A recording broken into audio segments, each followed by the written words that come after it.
Hello friends, welcome to our channel GK Odisha. मु आज आपण इंपोर्टाट जीके क्वेश्चन नहीं आसी जे कि भूगोल उपर किछि प्रश्न देखंतु। वीडियोटी बहुत इंपोर्टाट रहिबो ओ ट्रिपल एससी एग्जाम पई जे कि एग्जाम आउ किछि घंटा रहिला ता भितर आपण भल से प्रिपरेशन होंतु। तेबे चलंतु आजिर प्रथम प्रश्नटी को आरंभ करिबा। आजिर प्रथम प्रश्नटी हेउची ओडिशा रे निम्नोक्त केउ बहुमुखी नदीबंध योजना स्थापित होइअछि जे कि ओडिशा रे केउ बहुमुखी नदीबंध योजना स्थापित होइअछि। यार सठिक उत्तरटी हेउची ऑप्शन बी हीराकुद। हीराकुद नदीबंध योजना जे कि हीराकुद हेउची एक बहुमुखी नदीबंध योजना जे कि ओडिशा रे स्थापित होइअछि। परवर्ती प्रश्नटी हेउची कोयना बहुमुखी नदीबंध योजना केउ राज्य रे अवस्थित। देखंतु कोन कहिछि ना कोयना बहुमुखी नदीबंध केउ राज्य रे अवस्थित। यार सठिक उत्तरटी हेउची ऑप्शन सी महाराष्ट्र। महाराष्ट्र राज्य रे कोयना बहुमुखी नदीबंध योजना अवस्थित। देखंतु प्रश्न भी आपण पाखक आसीपारे महाराष्ट्र राज्य रे केउ नदीबंध योजना अवस्थित। यार सठिक उत्तरटी कौन हम ना कोयना बहुमुखी नदीबंध योजना जे कि महाराष्ट्र रे अवस्थित। देखंतु परवर्ती प्रश्नटी हेउची निम्नोक्त केउ प्राणी क्रांतीय तृणभूमि अंचल रे बास करे। जे कि प्रश्नटी कहिछि कि केउ प्राणी जे कि क्रांतीय तृणभूमि अंचल रे बास करे। यार सठिक उत्तरटी हेउची ऑप्शन ए जिराफ। जिराफ जे कि क्रांतीय तृणभूमि अंचल रे बास करे। देखंतु मु आपन बारंबार कहूची वीडियोटी बहुत इंपोर्टाट रहिबो जे कि आउ किछि घंटा परे आपनकर एग्जाम स्टार्ट होई जिवो। आपण माने भलो भाबरे देखंतु आउ टाइम जमा भी लॉस करंतुनी। तेबे चलंतु परवर्ती प्रश्नटी को आरंभ करिबा। देखंतु प्रश्नटी हेउची निम्नोक्त केउ तृणभूमि पृथ्वीर रुटी झुड़ी भावे परिचित। जे कि केउ तृणभूमि पृथ्वीर रुटी चूड़ी भावे परिचित। यार सठिक उत्तरटी हेउची ऑप्शन सी फंपास। फंपास तृणभूमि जे कि पृथ्वीर रुटी झुड़ी भावे परिचित। देखंतु परवर्ती प्रश्नटी हेउची कि साधारण कथबार्तार शब्द केते डेसिबेल अटे। जे कि आमे जे साधारण कथबार्ता हेउचे तार डेसिबेल केते।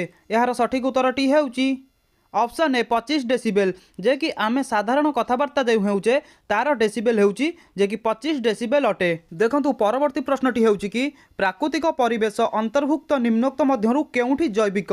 जे कि प्रश्नटी कहूची कि जे कि हमर जो प्राकृतिक परिवेश अछि तार मध्यरे जैविक अंतर्भुक्त केउठी। यार सठिक उत्तरटी हेउची ऑप्शन डी जैवमंडल। जे कि जैवमंडल हेउची प्राकृतिक परिवेश अंतर्भुक्त जैविक। देखंतु प्रश्नटी बहुत इंपोर्टेंट रहिबो ओ ट्रिपल एससी एग्जाम पई। देखंतु मन देई पढंतु एवं गोटे लेखा जॉब करंतु। देखंतु परवर्ती प्रश्नटी हेउची निम्नोक्त केउठी ऊपर मूर्तिकार रंग निर्भर करे नाही। जे कि प्रश्नटी कहूची कि केउठी मूर्तिकार ऊपर रंग निर्भर करे नाही। यार सठिक उत्तरटी हेउची ऑप्शन ए वृष्टिपात। जे कि वृष्टिपात उपरे रंग निर्भर करे नाही। देखंतु परवर्ती प्रश्नटी हेउची निम्नोक्त केउ प्राणी क्रांतीय तृणभूमि अंचल रे देखा जाती। जे कि केउ प्राणी बा पशु क्रांतीय तृणभूमि अंचल रे देखा जाती। यार सठिक उत्तरटी हेउची ऑप्शन ए हरिण।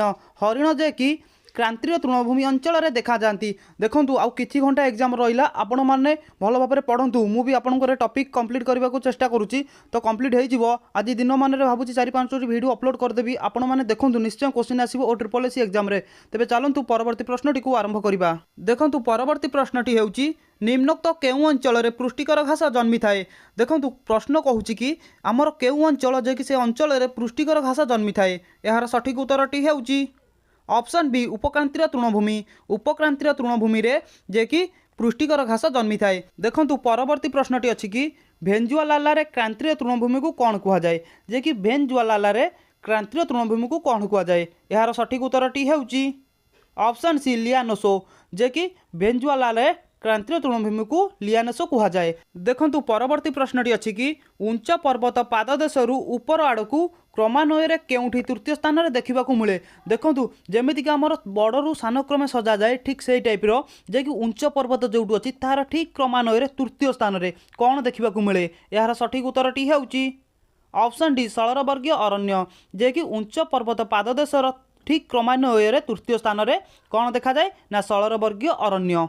देखंतु परवर्ती प्रश्नटी हेउची खाद्य श्रृंखलार शेष कड़ी किए। जे कि जो खाद्य खिया जाए कि जो फेका जाए तार शेष कड़ी किए। यार सठिक उत्तरटी हेउची ऑप्शन बी बैक्टेरिया। जे कि बैक्टेरिया खाद्यटा को खाई कि कंप्लीट सेटा कर दिए कि जे कि तापर वेस्ट हुए जे कि सेठी लास्ट जे कि ऑप्शन ऑफ बी बैक्टीरिया। देखंतु परवर्ती प्रश्नटी होउची ब्रिटिश द्वीपपुंज निम्नोक्त केउ महासागर रे अछि जे कि ब्रिटिश रो जो द्वीपपुंज जे कि केउ महासागर रे अछि एहार सठिक उत्तरटी होउची ऑप्शन बी आंटलाटिक। आंटलाटिक महासागर रे ब्रिटिश द्वीपपुंज अवस्थित। देखंतु परवर्ती प्रश्नटी होउची क्षेत्रफल दृष्टि केउठी सबुठारु क्षुद्र महासागर जे कि क्षेत्रफल अनुसार सबुठारु छोट महासागर केउ महासागर अटे एहार सठिक उत्तरटी होउची ऑप्शन ए उत्तर महासागर। उत्तर महासागर जे कि सबुठारु क्षेत्रफल दृष्टि रे छोट। देखंतु आउ किछि घंटा एग्जाम रहिला आपण माने भलो से प्रिपरेशन हो जांतु आउ किछि घंटा रे ही काम से किछि घंटा रे आपण माने जे एमिति प्रिपरेशन होंदु जे कि एग्जाम रे पूरा जंती सक्सेस हेबे। तेबे चलंतु परवर्ती प्रश्नटी को आरंभ करिबा। देखंतु परवर्ती प्रश्न अछि पृथ्वीर बृहत्तम सागर दक्षिण चीन सागर केउ महासागर रे अंशविशेष। देखि प्रश्नटी कहूँ कि पृथ्वीर जो बृहत्तम सागर अच्छी जे कि दक्षिण चीन सागर केउ महासागर अंशविशेष अटे यार सठिक उत्तरटी होउची ऑप्शन सी प्रशांत महासागर जे कि पृथ्वीर जो बृहत्तम सागर अच्छी जे कि दक्षिण चीन सागर जे कि प्रशांत महासागर अंशविशेष। देखंतु परवर्ती प्रश्नटी होउची निम्नोक्त केउठी भारतर महासागर मध्य अवस्थित नुहे। देखंतु प्रश्नटी कहूँ कि भारत महासागर मध्य अवस्थित नुहे जे कि केउ द्वीपपुंजटी भारत महासागर मध्य अवस्थित नुहे यार सठिक उत्तरटी होउची ऑप्शन डी पश्चिम भारतीय द्वीपपुंज जे कि पश्चिम भारतीय द्वीपपुंज जे कि भारत महासागर मध्य अवस्थित नुहे। देखंतु परवर्ती प्रश्नटी होउची जे कि आजिर शेष प्रश्न सुमेरु महासागर दक्षिण रे निम्नोक्त केउ महादेशटी अवस्थित नुहे। देखंतु प्रश्नटी कहूँ कि जे कि सुमेरु महासागर दक्षिण रे जे कि केउ महादेशटी अवस्थित नुहे यार सठिक उत्तरटी होउची ऑप्शन डी ऑस्ट्रेलिया जे कि सुमेरु महासागर दक्षिण रे ऑस्ट्रेलिया महादेशटी अवस्थित नुहे। देखंतु वीडियोटी बहुत इंपोर्टेंट रहिबो जे कि जदि वीडियोटी भलो लागि थाए चैनल टी को सब्सक्राइब कर दियंतु लाइक कर दियंतु शेयर कर दियंतु जदि हम टेलीग्राम चैनल ले जॉइन होई नाती तेबे हम टेलीग्राम चैनल ले जॉइन होई जांतु। टेलीग्राम चैनल लिंक आपण डिस्क्रिप्शन बॉक्स रे पाई परिबे।